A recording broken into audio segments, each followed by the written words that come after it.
வட்டாட்சியர் அலுவலகத்தில் முன்பாக தமிழ்நாடு வருவாய்த்துறை கிராம உதவியாளர் சங்கத்தின் சார்பாக உண்ணாவிரத போராட்டம் நடைபெற்றது. அப்போது கிராம உதவியாளர்களுக்கும் அலுவலக உதவியாளர்களுக்கும் இணையான காலமுறை ஊதியம் 15,700 வழங்க வேண்டும் உள்ளிட்ட கோரிக்கைகளை வலியுறுத்தி கோஷங்களை எழுப்பினர். ஈரோடு மாவட்ட ஆட்சியர் அலுவலக வாசலில் நடைபெற்ற இந்த உண்ணாவிரத போராட்டத்தில் மாவட்ட துணைத் தலைவர் கார்த்தி, மாநில தலைவர் ராஜசேகர், மாவட்ட செயலாளர் பரமசிவம் உள்ளிட்ட பலரும் கலந்து கொண்டனர்.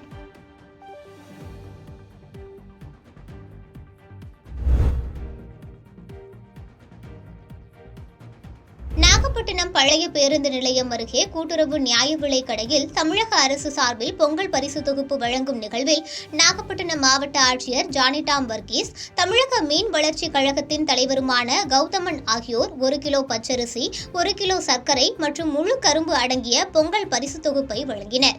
அதனைத் தொடர்ந்து பேசிய மாவட்ட ஆட்சியர், விவசாய மாவட்டமான நாகையில் என்னுடைய தலைப்பொங்கல் பண்டிகையை உங்களுடன் கொண்டாடுவதில் பெரும் மகிழ்ச்சி எனவும், குறிப்பாக நமது மாவட்டத்தில் விளைவிக்கும் நெல்மணிகளே அனைத்து மாவட்டங்களிலும் உணவுக்காக பயன்படுத்தப்படுவதால் பெரும் மகிழ்ச்சி அடைவதாகவும் தெரிவித்தார்.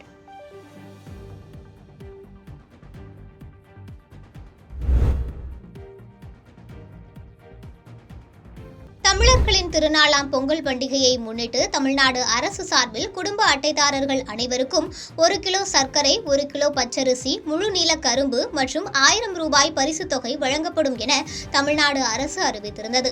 இந்நிலையில் உதகை HBF இந்து நகர் பகுதியில் உள்ள நியாய விலைக் கடையில் பொங்கல் தொகுப்பு வழங்கும் திட்டத்தினை நீலகிரி நாடாளுமன்ற உறுப்பினர் ராசா குடும்ப அட்டைதாரர்களுக்கு வழங்கினார்.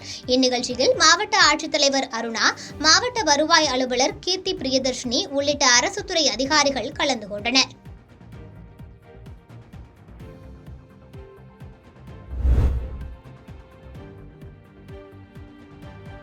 தமிழக அரசு சார்பாக குடும்ப அட்டைதாரர்களுக்கு பொங்கல் பரிசு தொகுப்பாக பச்சரிசி, சர்க்கரை, கரும்பு, வேட்டி சேலை மற்றும் ரொக்க பரிசாக ரூபாய் 1000 வழங்கப்படும் என தமிழக முதலமைச்சர் மு.க. ஸ்டாலின் அறிவித்தார். அந்த வகையில் காலை 10 மணிக்கு காஞ்சிபுரம் அடுத்த ஐயங்கார்குளம் கிராம நியாய விலைக் கடையில் 750 குடும்ப அட்டைதாரர்களுக்கு பொங்கல் பரிசுகள் வழங்கும் நிகழ்ச்சி ஊராட்சி மன்ற தலைவர் சோமசுந்தரம் மற்றும் மாவட்ட பிரதிநிதியும் துணைத் தலைவருமான திருநாவுக்கரசு தலைமையில் நடைபெற்றது. மேலும் முறைகேடு இன்றி பொதுமக்கள் வரிசையில் நின்று பரிசு தொகுப்பை பெற்று செல்கின்றனர்.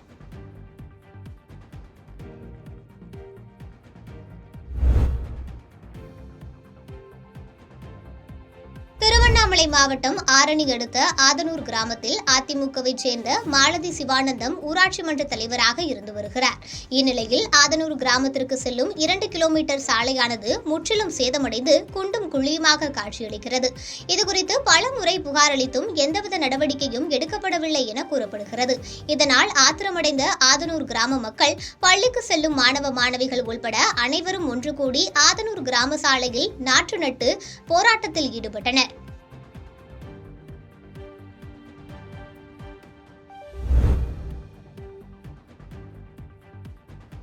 சென்னை வண்ணாரப்பேட்டை விஜயராகவன் சாலையில் உள்ள பாரத் திரையரங்கம் அருகே தண்டையார்பேட்டை காவல் நிலையத்தில் சட்டம் ஒழுங்கு உதவி சிறப்பு ஆய்வாளராக சங்கர் என்பவர் பணிபுரிந்து வருகிறார்.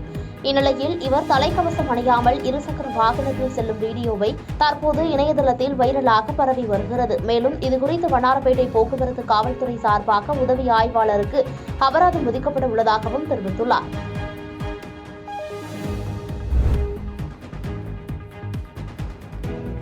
நீலகிரி மாவட்டத்தில் கடந்த மாதம் முதல் கனமழை பெய்து வருவதால் மேட்டுப்பாளையம் குன்னூர் இடையிலான ரயில் தண்டவாளங்களில் அடிக்கடி மண் சரிவுகள் மற்றும் பாறைகள் விழுந்து ரயில் சேவைகள் நிறுத்தப்பட்டது.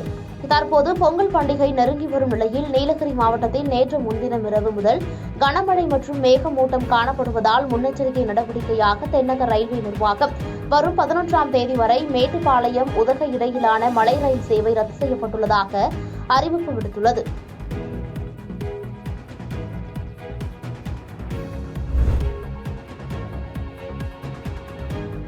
நீலகிரி மாவட்டம் கூடலூர் அருகே உள்ள பந்தலூர் கோவிலா பகுதியில் நேற்று தேவராஜ் என்பவரது பசுமாட்டை சிறுத்தை தாக்கிக் கொன்றது.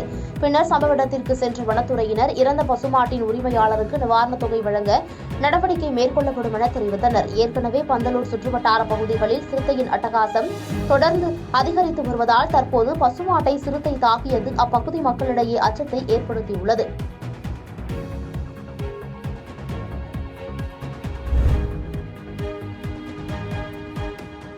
தைப்பொங்கல் திருநாளை முன்னிட்டு குடும்ப அட்டைதாரர்கள் அனைவருக்கும் பொங்கல் பரிசு தொகுப்பில் முழு நீல கரும்புடன் பச்சரிசி, சர்க்கரை மற்றும் 1000 ரூபாய் பணம் பொங்கல் பரிசு தொகுப்பில் வழங்கப்படும் என தமிழக அரசு அறிவித்துள்ளது. இந்நிலையில் கரும்புகளை கொள்முதல் செய்வதற்காக நாமக்கல் மாவட்டம் பள்ளிப்பாளையம் அடுத்துள்ள சமயசங்கிலி கிராமத்தில் நாமக்கல், திருச்செங்கோடு பகுதிகளைச் சேர்ந்த வேளாண் கூட்டுறவு சங்க அதிகாரிகள் கடந்த 2 நாட்களாக சமயசங்கிலி கிராமத்தில் முகாமிட்டு கரும்புகளை வெட்டி லாரியில் ஏற்றி அனுப்பும் பணியில் தீவிரமாக ஈடுபட்டு வருகின்றனர். பாதகம் செய்பவரை கண்டால் நாம் பயங்கொள்ளலாகாது பாப்பா, மோதி மிதித்து விடு பாப்பா, அவர் முகத்தில் உமிழ்ந்து விடு பாப்பா. அண்மை செய்திகளை உடனுக்குடன் தெரிந்து கொள்ள இணைந்திருங்கள் இயம்நாடு தொலைக்காட்சியுடன்.